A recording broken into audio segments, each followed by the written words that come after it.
Hello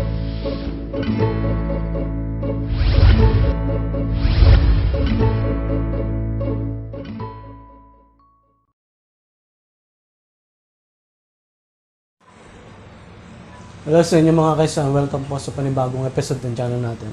So sa ngayon, meron tayong i-review na laruan o parang toy car.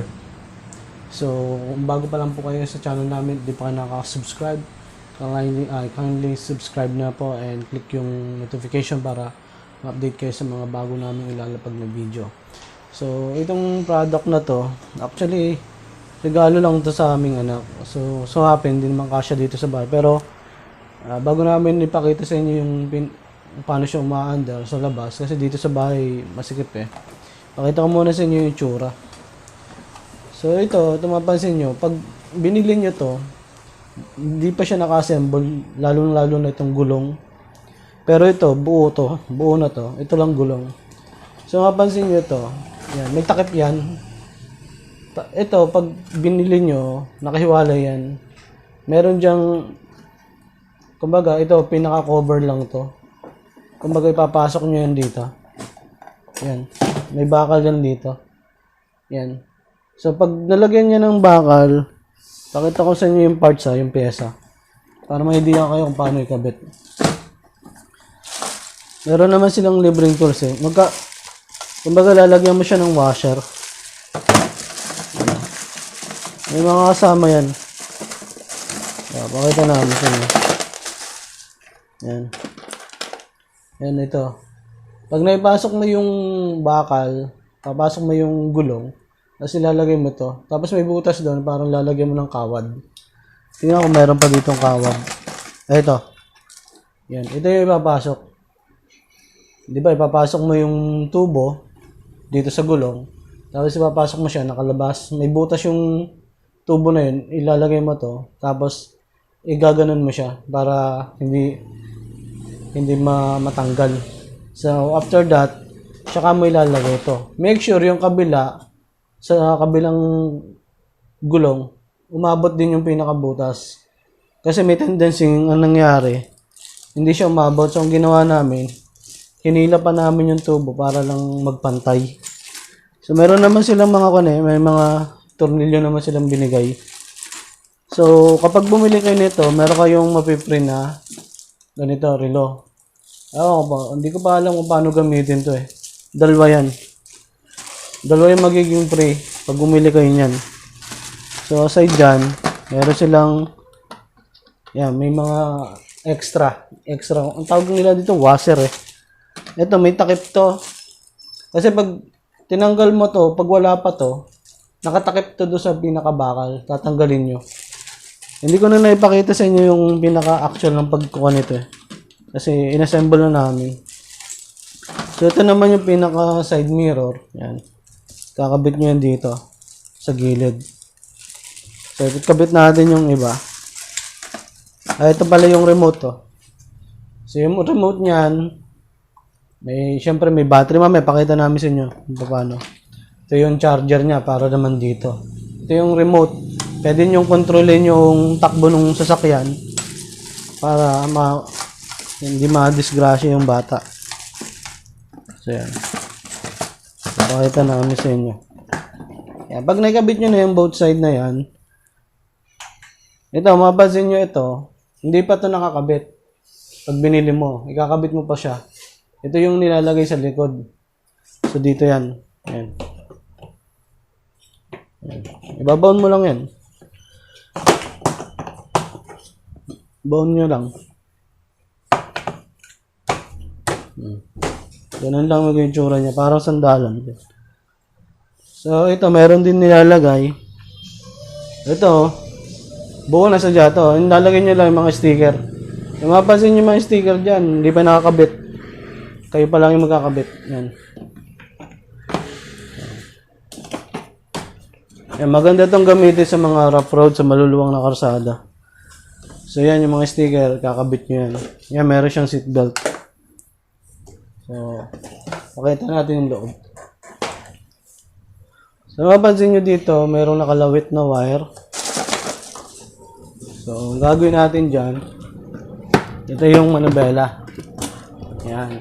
Kailangan nakabaon yan dyan. Yan, nakabaon dapat yan dyan. Yan. Kung hindi nyo makikita, dukutin nyo na lang dito sa ilalim. Kakabit yung ganyan. Yan. Kasi may busina yan eh. As mapapansin nyo, may butas dito. Papasok nyo dyan. Tapos yung pinakakuan yan, nasan ba yung kunin? Ito. Ito kailangan, may shoot nyo doon. Yan, may shoot nyo dapat dyan. Hanggang lumabas doon. Kasi ito, may busina yan eh. Napansin ninyo. Ano? May ilaw siya. Yan. So, tingnan natin na. Yan ah. May busina yan eh. Kaya dapat may lock nyo yung wire. Yan, may kanta. Pag pinipindot mo siya, marami. Ito yung sounds, music. Yung sa kanan. Ito yung busina. Yun o. So, pakita ko sa inyo to. Para may idea kayo. Yun o. Dalo yung switch niya dyan. Yung isang switch. Yan. Parang gumagalaw lang siya. Yan, wobbly. Yan, pakita natin. Yan. Ganyan yung mangyayari. Pag yung pinindot mo yung green. Pero kapag in-stop mo, yung pulang pinindot mo, dyan yung aandar na ng back tsaka forward. So, depende sa kon mo yan. Ito yung manubela. At ito yung apakan. Yun o. Pansin nyo yung gulong. Hirap kasi maliit lang yung espasyo natin eh. Yun o. Pag ginapakan mo yung pinakagas. Yan. Tapos makita natin to. Ito to. May pindutan dito. Yan. May music siya.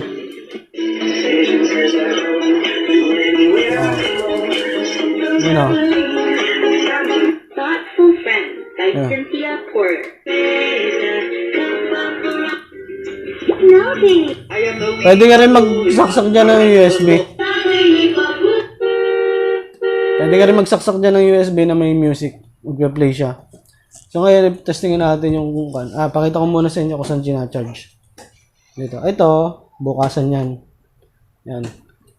Pwede dalawa capacity dyan. So patayin muna natin. Dalawa yung capacity dyan. Maganda dyan. Ito yung charger dito. Kasi iba baka mahirapan kung nasa yung charger. Ito yung charger. Oh. Yan yung saksakan ng charger. Ito, yan. Ito. Ayan. Ito yun. Dito yung sasaksak yan. Ayan, pinaka-charger. Hindi yan. Ibaon mo lang. Tapos dito, may tuturo ako sa inyo. Ito importante. Kasi hindi alam ng iba kung bakit hindi nagana eh.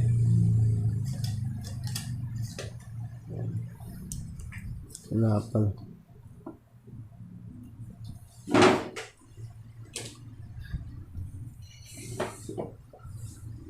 Pause mo. Ito yung pinaka-controller niya. Pag pinindot mo to, ilaw yan. So dito, ito yung forward, ito yung backward. So ito yung stop, ito yung park, ito yung left, tsaka right. Kaya mapansin nyo, pag kinontrol nyo to, patay pala. Buksan muna natin. Ayan.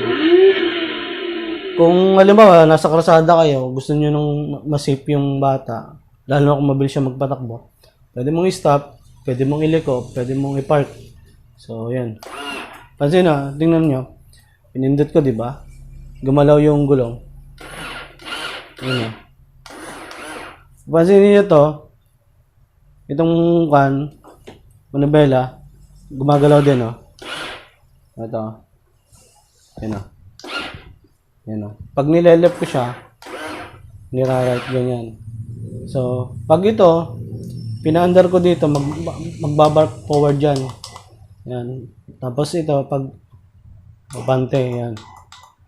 So, sa susunod, pakita namin sa inyo yung pinaka-actual na pag nasa labas na. Masigip kasi dito eh. So, yan. Tapos, pakita namin sa inyo yung kung saan ikakabit yung ano. Kasi pag binili nyo to, hindi pa agad yan na-under. Meron pa kayong wiring na ikakabit. Papakita ko lang sa inyo kung ano yung tsura. Tsaka kung ano yung ikakabit. So, kuha lang ako ng screwdriver. Ayan, itong dalawa lang na may screw dito. Ito lang tsaka ito. So, pag bagong bili, hindi pa ina-under. So, yan. Pansin nyo, itong pula, tsaka ito. Alin man dito sa tatlong ito. Basta dito nyo lang ipapasok. Nakatanggal to, nakatanggal yan. So, pula sa pula lang naman yan. Ibabaon mo lang doon sa pinakaganon sa wire na yon para kanyan. Kasi parang ito naman yung charging oh. So, habang hindi pa naman siya full charge, huwag nyo munang i-charge. Habang hindi pa siya lobat, huwag nyo munang i-full charge. Kasi may natitira pa yan eh. Ito yung mahirap dito, no? Hindi siya mabaon. Kailangan siguro yan. So, yan lang ibabaon nyo dyan. Nakatanggal pa yan. Para maiwasan yung pagkasira ng battery, kaya nila tinatanggal. After nyo mabili, saka nyo ikakabit. Yan. Tapos ibabalik nyo, itutornilyo nyo ulit. So, pag hindi nyo tinornilyo, baka malikot ng bata. Tsaka kung may user manual naman to, nandun yung pagkakasunod-sunod kung ano yung una mong i-assemble. I think ang una mong i-assemble dito yung ito. Sunod pa yung gulong, panghuli pa to. Yan.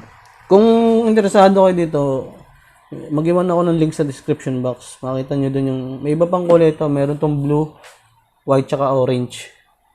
So, pwede siya sa 2 taon hanggang 6 na taon. Kaya, mapakinabangan ng mahabang panahon. Pwede kasya dito dalawang batang maliit. Yan. So, yan. Maganda siya sa mga rough road, lalo sa mga park. So, pag nakapasyal kami sa park, ipakita namin sa inyo yung tsura. So, dito sa bahay, makipot lang eh. Yan, maganda siya. Lalo sa mga batang mahilig mag-drive. Ayun, kung may tanong kayo, pwede kayo mag-comment. Try namin sagutin. Ayun, yun lang po. And sana nagustuhan nyo itong content na to. And kung gusto nyo irigalo sa mga anak nyo, lalo sa mga may anak na lalaki, yan, siguradong magustuhan nila yun. Yan, and salamat po and stay safe po.